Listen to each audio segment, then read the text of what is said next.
व्यस्तता र व्यवस्था कहाँ एउटै हो र सानो? पर्खाइपछि बोल्न पाउनु र पर्खाइमै समय बित्नु फरक हुन्छ।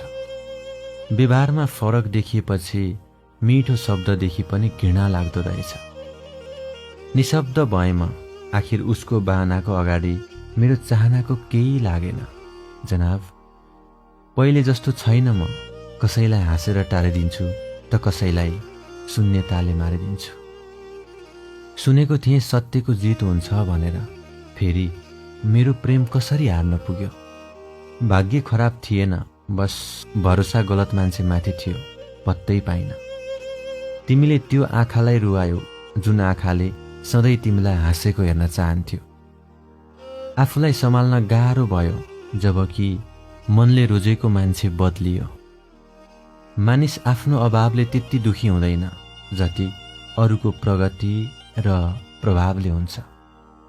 सिङ्गो जीवन दुई शब्दमा आएर रोकियो, एउटा सासमा अनि अर्को आसमा। खर्च गर्दा कहिले नसकिने यादहरू छन्। म कहाँ रितिएको छु र तिमी साथ नहुँदैमा। तिमी जाँदैमा म बर्बाद हुन्न। कुनै कुराहरू जिन्दगीबाट गए पनि खुसी मिल्छ। हिल पाल्नुभन्दा समयमै काँडा निकालिएकै राम्रो महोदय। आँखामा निन्द्रा, थकित ज्यान, शून्य मस्तिष्क, बेचैन यो मन अनि यो जुनेली रात, लाखौं सपनाहरूको तलास। यस्तै छ जिन्दगी।